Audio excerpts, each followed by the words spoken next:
Samahan nyo nga po ako mga katwini magsangag ng kanin. Kumuha na muna pala ako dyan ng isang bawang. Kakagising ko nga lang pala sa mga oras na yan. Pinapainit ko muna pala dyan yung karaha bago ko lagyan ng mantika. Maya maya nga lang ay nilagay ko na yung mantika at sinabay ko na yung bawang. Pagkatapos nga mga katwini ay nilagay ko na yung kanin. Ilang minuto nga lang mga katwini ay nilagyan ko na ng asin at magic sarap. Dahil nga ay meron kaming itlog ay nalo ko na lang ito sa sinangag. Para nga ay mas sumarap pa ito. Maya maya nga lang mga katwini ay natapos na ako sa pagluluto ng sinangag. Nilagay ko na nga pala ito sa lagayan mga katwini. At nang natapos na nga ako dito ay si mama naman yung magluluto ng aming ulam. Ang tawag nga dito sa amin na gulay ay paggulong. Kayo mga katwini, anong tawag nyo dito? Comment nga. Nung nakaraang araw nga pa pala ito binili mga katwini. Kaya ngayon pa lang ito niluto. At nang natapos na nga pala magluto si mama ay kumain na agad kami. Yung inulam ko nga lang pala dyan ay sabaw ng paggulong. Dahil nga hindi talaga ako kumakain ito. Nagpray na muna pala ako sa mga oras na yan mga katwini bago ako kumain. Pero okay lang din naman sa akin na sabalo yung inulam ko mga katwini. Dahil nga ay sanay din naman ako. Kapag nga sipod yung ulam namin ay hindi mo talaga ako mapapakain ng ganyan. Kagaya ng kasab. Pero yung isda, pusit,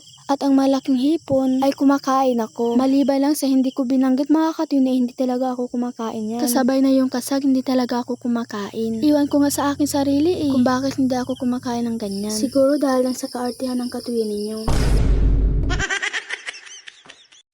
At sa mga oras nga na yan mga katwini, ay kinuha ko yung langka sa aming rib. Dahil nga ilulutuin namin ito. Gagawin namin na minatamis na langka. Ito nga pala yung langka na binidyohan ko nung nakaraan. Ito na lang lahat na natira mga katwini. Dahil nga ay kinain na namin yung iba. Kaya nga gagawa kami ng minatamis na langka. Dahil nga ito yung ipapalaman namin sa tinapay. At kung marami kang itinanim na langka, ay pwedeng mo itong inegosyo. At sa mga oras nga na yan mga katwini, ay nilagay ko na yung langka sa karaha. At ito nga palang lalagyan ng asukal, ay nilagyan ko ng konting tubig. Dahil nga ay may tira-tira pa itong asukal. Pagkatapos nga mga katwini ay nilagay ko na sa langka. Maya maya nga lang ay nahalo-halo na ni mama. Ang ganda ng panahon mga katwini.